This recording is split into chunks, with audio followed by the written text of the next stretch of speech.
આદરણીય સંતો અને વાલા સત્સંગી બંધુઓ,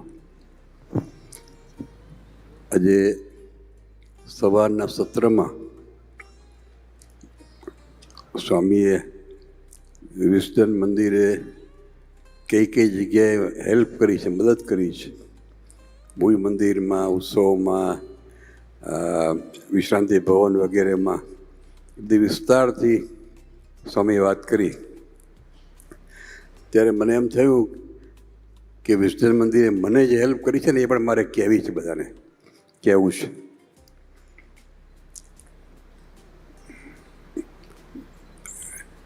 હવે એકવાર હું કચ્છમાં સુખપુર ગામમાં કોઈ ઉત્સવ નિમિત્તે ગયો હતો. સુખપુર એટલે પેલું ભુજવાળું નજીક છે નહીં, પણ બીજું સુખપુર છે ને ત્યાં બપોરે ઠાકોરજીના થાળ કરતા હતા. ત્યારે મને એક સંકલ્પ થયો કે આપણા કચ્છના હરિભક્તોએ કેન્યામાં અને આફ્રિકા દેશમાં, લંડનમાં મંદિરો કર્યા અને અમને પ્રતિષ્ઠા કરવા બોલાવતા હતા આપણી સંપ્રદાયની પરંપરા પ્રમાણે. પણ અમેરિકા એવો દેશ છે કે જેવી કોઈ સત્સંગીને અમને કોઈ છે કે નહીં અમને ખબર જ નથી.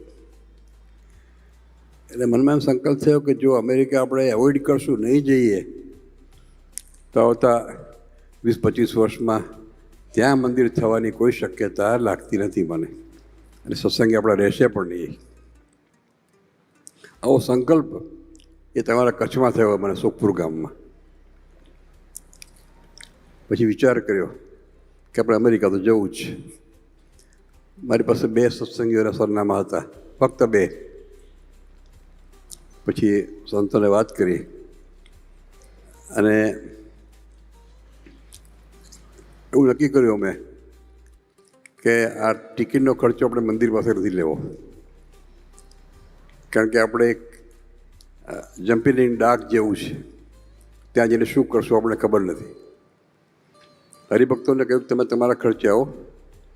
મેં નક્કી કર્યું કે હું અને મારા પાર્ષદની ટિકિટ હું આપીશ. સંતોને એમ કહ્યું કે તમારા રુચિવાળા હરિભક્તોને તમે તૈયાર કરો, તમને સ્પોન્સર કરે. આવી રીતે અમે લગભગ 10-12 જણની ટીમ નક્કી કરી અને મંદિરમાં મોટો વિદાય સમારંભ થયો. એ જમાના પ્રમાણે, રિવાજ પ્રમાણે બધે પ્રવચનો કર્યા કે અમેરિકામાં સત્સંગ પ્રચાર અર્થે જાય છે, પણ ક્યાં જઈશું અમને ખબર જ નથી, કોને ત્યાં જઈશું ખબર નથી. કેટલા સત્સંગીઓ 2 જ જણા સરનામા મારી પાસે હતા. એટલે મને એક વિચાર આવ્યો કે આપણે ત્યાં જઈએ તો છીએ, પણ ક્યાં જઈશું, શું કરશું જઈને, કોને ત્યાં જઈશું? તો વિચાર એવો આવ્યો કે જ્યારે આપણે અઠવાડિયામાં પાછા આવીએ ભારત, તો આટલો મોટો સમારંભ કરીને ગયા હોઈએ અને પાછા આવે તો હાસ્યાસ્પદ બની જઈએ કે ત્યાં શું કરવા ગયા હતા. એટલે મને એક બ્રાઇટ આઈડિયા આવ્યો. મેં મંજીભાઈને ફોન કર્યો કે હું અમેરિકા જઉં છું ને, પણ પાછા આવતા તમારે ત્યાં અઠવાડિયું રોકાઈશ. સામેથી ફોન કર્યો એટલે એક અઠવાડિયું તો મારો પાસ થઈ જાય. અને શરૂઆતના દિવસમાં મેં કહ્યું હતું ને કે અહીંયા આવીએ ત્યારે ઘર જેવું લાગે છે, એટલા માટે કહ્યું હતું કે બીજે બધે આમંત્રણની જરૂર પડે, ઘરે આમંત્રણની જરૂર ન પડે.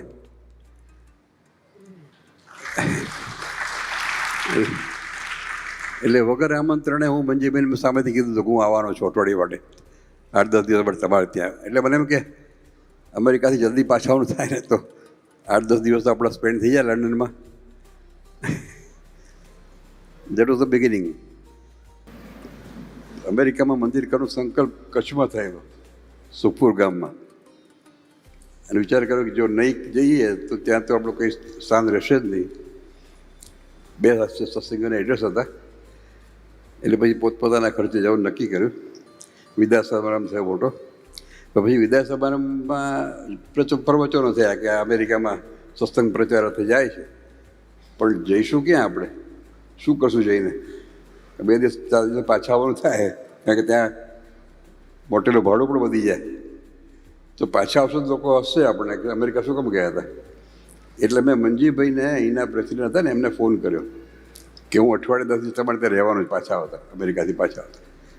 એટલે 10 દિવસ મારા સિક્યોર થઈ ગયા. હા એટલે પછી અમેરિકા ગયા. અમેરિકામાં અમને ઘણા બધા કડવા અને મીઠા અનુભવ થયા છે. પેલું વાત છે ને કે જ્યારે ધર્મદેવને દર્શન આપ્યા અને કહ્યું હું તમારે ત્યાં જન્મ લઈશ,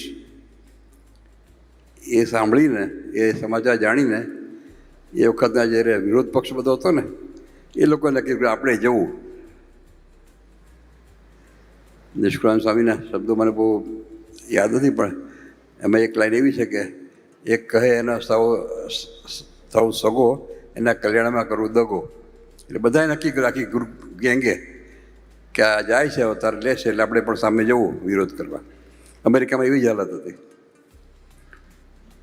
મંદિર કરવા માટે ખૂબ વિરોધ થતો હતો અને આપણા જ લોકો કરે કે અહીંયા મંદિર શું જરૂર છે, અહીંયા ધર્મ સચવાય નહીં. અને વિરોધ કરનારાઓ અત્યારે મંદિર કરીને પોતપોતાના મંદિર કરીને બેઠા છે પાછા. અને પછી એમના મંદિરમાં કન્ડિશન છે કે જે સંતે મંદિર કર્યું એની લાઈફ ટાઈમ ત્યાં રહેવાનું, એના શિષ્યોને પણ ત્યાં રહેવાનું. આવું કન્ડિશન સાથે મંદિરો કરે છે. જ્યારે મહારાજની તો આજ્ઞા છે, આદરણીય સ્વામીના ગ્રંથમાં અમે વાંચ્યું હતું એકવાર કે પુસ્તક હોય ને સંતોના, તો પુસ્તકો ઉપર નામ પણ નહોતા લખવા દેતા કે આમ મારું છે એમ ના થવું જોઈએ. જે તુંબડા હોય ભોજન એના પણ નામ નહીં લખવાનું કે સંતોને એટેચમેન્ટ થાય કે મારું છે. પણ ત્યાં જે આ લોકો મંદિરો કરે છે એમાં તો કન્ડિશન મૂકે છે કે મેં મંદિર કર્યું, મારે રહેવાનું, મારા મંડળને રહેવાનું અને આજીવન પર્યંત રહેવાનું, પછી હું કંઈ કહું એને રહેવાનું. એટલે આ રીતે સત્સંગની શરૂઆત થઈ અમેરિકામાં. ખૂબ અમને તકલીફ પડી છે, કારણ કે ઘણીવાર જે ડોનર્સ હોય ને એ ડોનેશન આપે તો ચેકની સ્ટોક પેમેન્ટ કરાવી દે. પછી એવી રૂમર ફેલાવે અહીંયા કે આચાર્ય મહારાજ તો ત્યાં સમર હાઉસ બનાવે છે ઉનાળામાં ફરવા જવા માટે. એટલે આ બધા બેરિયર્સમાંથી પસાર થઈને પણ એ વખતે એક કહેવત છે ને ઇંગ્લિશમાં કે friend in need is a friend in need. મારી પાસે કોઈ ફંડ નહોતું.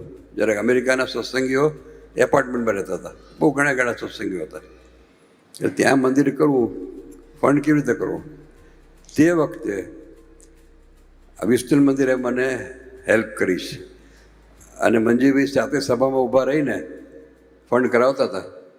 અને એ વખતે અહીંયાથી યુકેથી લગભગ $1 લાખ ફંડ અમારે અમેરિકા ગયો છે.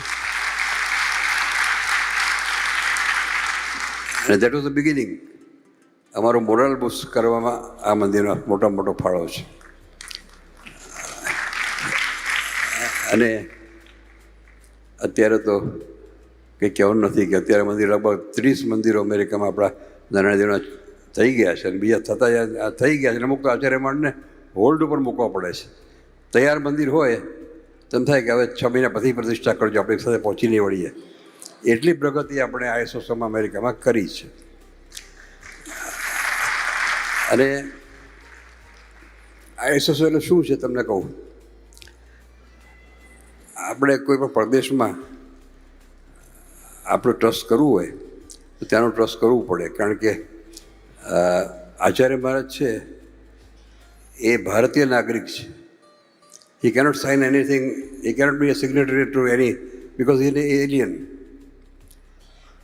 એટલે આપણા કોન્સ્ટિટ્યુશનમાં એવું લખ્યું છે કે આચાર્ય મહારાજ જે નારાયણ દેવની ગાદીના જે વખતના જે આચાર્ય હોય, he is the founder chairman of this trust, ISO.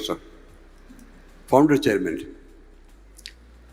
He cannot sign anything, he cannot sign any checks. અને આચાર્ય મહારાજ એક પ્રિવિલેજ છે એમાં કે whenever a trustee dies or retires or resigns, the new appointment should be with the consent of the Acharya Maharaj of Narayana Dev Gadi. આ એક મહત્વની કલમ છે. અને ત્રીજી કલમ એ છે કે in case this trust ceases to exist, the entire property of this trust prevailing to the laws in those days will be transferred to Ahmedabad Narayana Dev temple. આ એક કલમ છે. Otherwise they are totally autonomous body, they work by themselves, અને ટ્રસ્ટીઓમાં board of ડિરેક્ટર્સમાં lot of learned people are there. એટલે આ રીતે આપણી પ્રગતિ બહુ ફાસ્ટ થાય છે. એક જ ટ્રસ્ટ છે, એક જ સંસ્થા છે, એક જ ટેક્સ રિટર્ન ભરાય છે. અને કોઈ પણ નવો પ્રોજેક્ટ લઈએ આપણે તો all the temples get together અને દે હેલ્પ, અને within seconds that project is over. તો આપણે આ સ્પીડથી અમેરિકામાં પ્રગતિ કરી રહ્યા છીએ. એનું સિક્રેટ આ છે કે we belong to one umbrella of Narayan Dev. આપણા એક જ આચાર્ય છે, એક જ દેવ છે, આપણા સંતો છે ને.